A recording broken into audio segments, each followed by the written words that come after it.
This conference will now be recorded.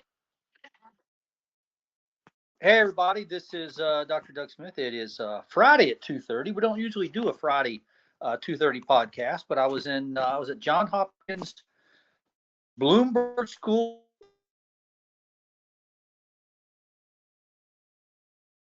the podcast to today, and we had a great day yesterday. We had a really great day, and I want to begin by saying thank you to a number of people who helped make yesterday a great day. And let me begin with Alex. And if you haven't sent your email or text message of thank you to Alex yet, please do so. Okay, Alex has changed us as an organization.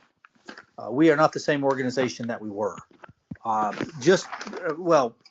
the best example is the submission we just completed exactly a week ago in 2 hours. We're 2 hours shy of the 1 week mark, and it wouldn't have happened without Alex.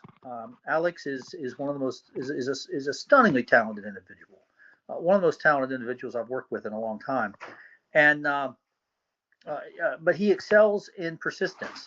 The harder something gets, the more determined he becomes, and it's been transformational for us. Also, and as always, I want to thank Susie and Linda for what they do with the program. We had a great day yesterday. Now, these were the people who were kind of on deck yesterday. Were the people who brought us so much of the garbage during COVID. These were the people behind the mandates. These were the public health experts. And trust me when I tell you, they don't get it. They don't see where they went wrong. Okay, they don't see where uh, school closings were a huge topic, as were business closings, and they don't see the damage they did to the kids. They don't see the damage they did to the business owners. They feel justified. Oh, maybe we could have opened schools a little bit earlier, or maybe we could have opened the businesses a little bit earlier, but lives were at stake, and that's just not true. That's just not true, because I'm not sure closing the schools and closing the businesses had any impact on saving lives at all. Okay, and when asked for the science, they just didn't have any. They don't have any science. I kept my mouth shut, but I noted the people who were there who potentially could help us. And during the breaks of the meeting, I set up a number of meetings after the conference was over. And I pitched, and those are the posters, right? The posters, what you see on the screen in front of you, those are the posters that I took.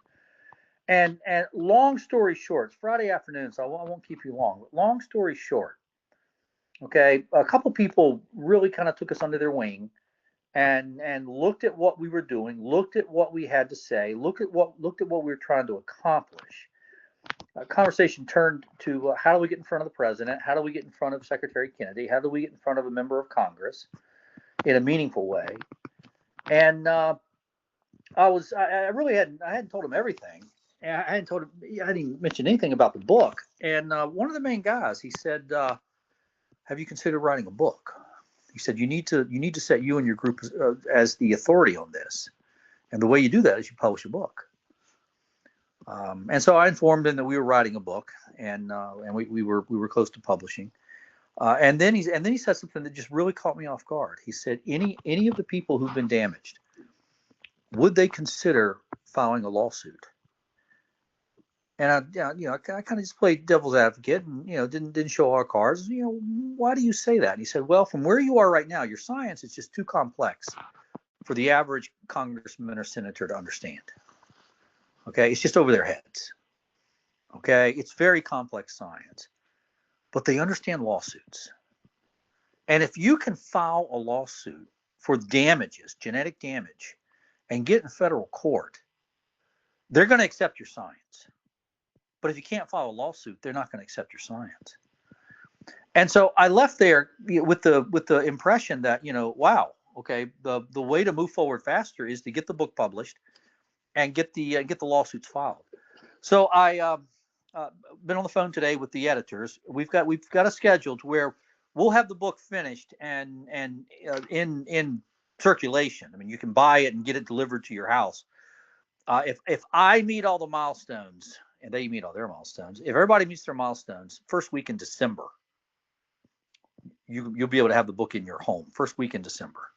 So we're close on the book, and I'll do everything I can to speed up the process of getting the lawsuits filed, because he said, look, you're trying to get Secretary Kennedy's attention. Finish the book, get your lawsuits filed. You'll get his attention. Okay, it'd be a whole lot easier for him to be tracking you down than you tracking him down. Get your book published, get your lawsuits filed. They'll be tracking you down. So it was a great day. I felt accepted. I felt that they believed us. I kind of got the feeling that once we get the Ferris wheel going, once we get the merry-go-round going around, once we get the wheels on the bus and moving forward, we're going to find an easier journey than we found so far. That's for sure. So anyway, once again, Alex, thank you for everything. Everybody, thank you for paying attention to the podcast, listening to the science. Please buy the book, read the book, and get it out there. That's what we're going to need. We're going to need people to buy the book, read it, and review it. That's what it's going to take. And by review it, I mean tell your friends what you think about it. That's what it's going to take. So we will hold here for today. We will call it a week. It was a good week. As always, don't forget to like and subscribe to us. Don't forget to post this podcast on your social media, everybody else's social media. Everybody have a great weekend, and we will see you on Monday. Thank you.